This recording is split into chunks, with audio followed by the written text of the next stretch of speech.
한국 축구는 이번 아시안컵에서 우승하면 안 된다.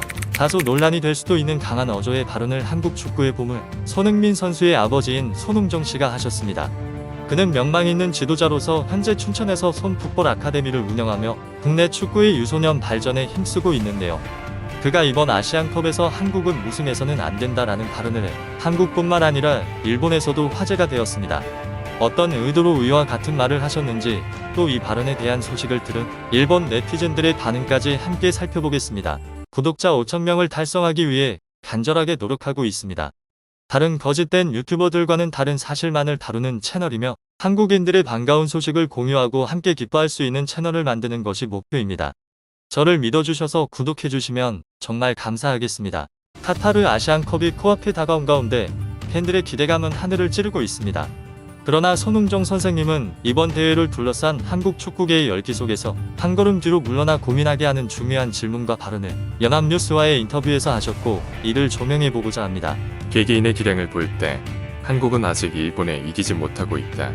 이는 나를 포함한 한국 축구인들이 반성해야 할 부분이라고 말하며 현역 시절 유망한 스트라이커였던 손흥정 씨는 이전부터 과로를 강요하는 국내의 육성 환경의 비판의 목소리를 꾸준히 냈습니다.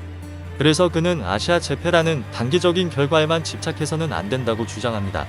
한국 축구의 육성 현장의 가혹함을 최전선에서 느끼고 계신 손흥정 씨는 물론 나도 한국이 우승하는 걸 바라고 있다. 라는 말을 덧붙이며 복잡한 마음을 털어놓았는데요.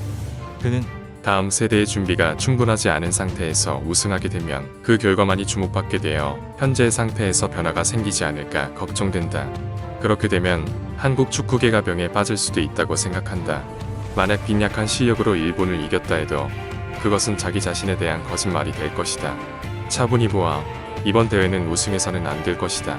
라며 단순한 단기적인 우승을 넘어서 한국 축구의 장기적 발전과 국내 축구 환경 개선을 염두에 둔 발언으로 생각됩니다.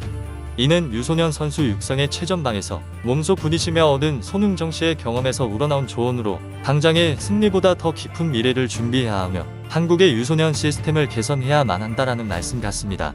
위 내용의 기사에 대한 일본에서의 반응도 가져왔습니다. 아무래도 아시안컵을 앞두고 일본이 엄청 자부심을 느끼는 축구의 육성 시스템에 대한 언급이 세계적인 손흥민 선수의 아버지 입에서 나와서 그런지 반응이 무척 뜨거웠는데요. 함께 보겠습니다. 토미야스 덕분에 프리미어리그의 아스날을 응원하게 되었는데 프리미어리그에서의 손흥민의 존재감은 정말 전설적입니다. 아시아인으로서 최고의 리그에서 그런 존재감을 발산하는 사람이 앞으로도 나올지 의문입니다. 단지 그의 뛰어난 축구 기술뿐만 아니라 그가 보여주는 다양한 영향력에서 오는 존재감을 말하는 것입니다. 한편으로 부러워하면서 어떻게 그렇게 주목받고 사랑받는지 궁금해했습니다. 하지만 이 인터뷰를 보고 이해했습니다. 훌륭한 부모님 밑에서 훌륭한 선수이자 인격자가 자라는구나 하고 다시 느꼈습니다. 손흥민은 제가 가장 좋아하는 선수 중 한 명입니다. 물론 토트넘을 좋아하게 된 이후로 그에게 매료되었지만 축구를 사랑하는 사람으로서 그리고 토트넘의 팬으로서 그를 단순히 국적으로만 응원하는 것은 실제로 불가능했습니다. 그는 주장으로서 또 주장이 아닌 기간에도 항상 일관되게 노력하고 헌신적이며 팀에 대한 충성심이 높았습니다. 무엇보다 팬들에 대한 감사의 마음과 팬들을 위해 헌신하는 마음이 느껴지는 몇 안 되는 선수 중 하나입니다. 이 기사를 읽고 왜 그가 이렇게 겸손하고 사랑받는 인물로 성장할 수 있었는지 그리고 왜 저는 그의 팬인지 다시 한번 느낄 수 있었습니다.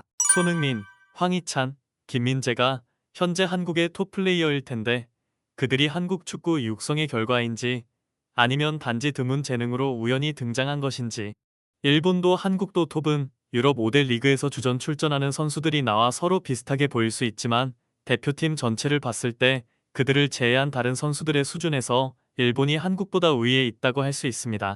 결국 각 나라의 육성 시스템 차이에서 오는 것 같습니다. 축구는 최소 11명이 필요한 스포츠이기 때문에 아무리 세계 최고의 선수가 한 명 있다고 해도 승리할 수 없습니다.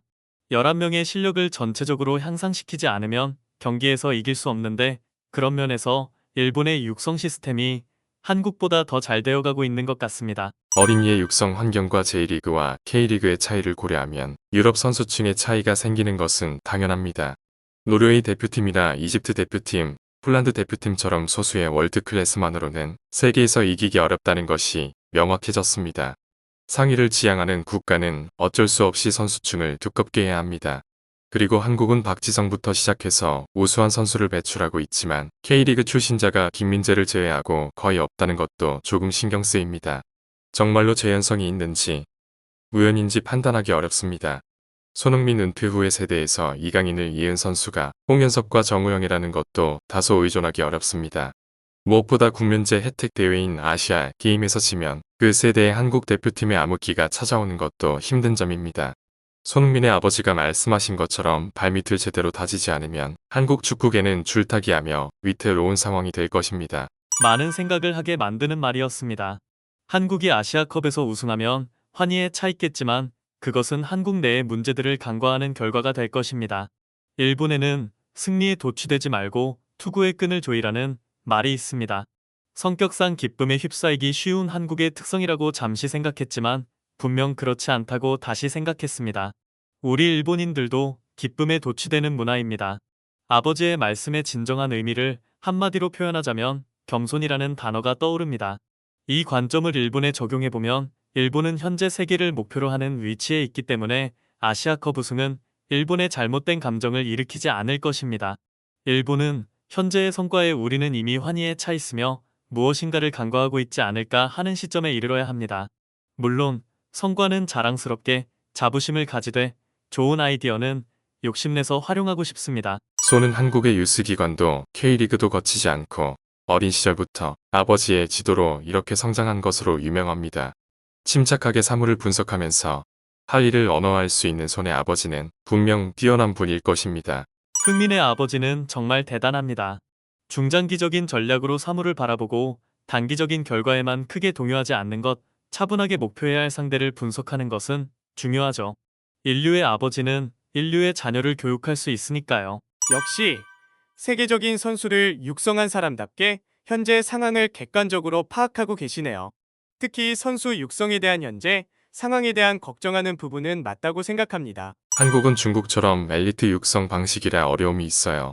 반면 일본은 부활동이나 지역 클럽을 기반으로 한 넓은 육성 시스템이 있어서 다양한 선수가 배출됩니다. 하지만 손흥민은 기존의 육성 시스템을 전혀 고려하지 않은 아버지와의 1대1 지도로 성장한 특별한 선수이기 때문에 그 아버지의 육성 노하우가 한국 축구계에 반영된다면 무섭겠죠. 손흥민과 이강인은 한국 축구가 육성했다고 할 수 없고 황희찬도 K리그에서 뛰지 않았어요. 톱 플레이어 중 K리그 출신은 김민재뿐이니까 육성에 관여하는 사람으로서는 계속 좋은 선수를 육성할 수 있을 거라고 생각하기 어려울 거예요. 반응은 여기까지입니다. 손흥정 씨가 말씀하신 것처럼 아시안컵과는 별개로 한국 축구의 유소년 시스템과 K리그가 좀 더 건설적인 방향으로 많은 논의와 개선이 있었으면 좋겠습니다. 물론 아시안컵에서는 대표팀의 활약을 묵묵히 응원하도록 하겠습니다. 영상 봐주셔서 진심으로 감사합니다. 구독 부탁드립니다.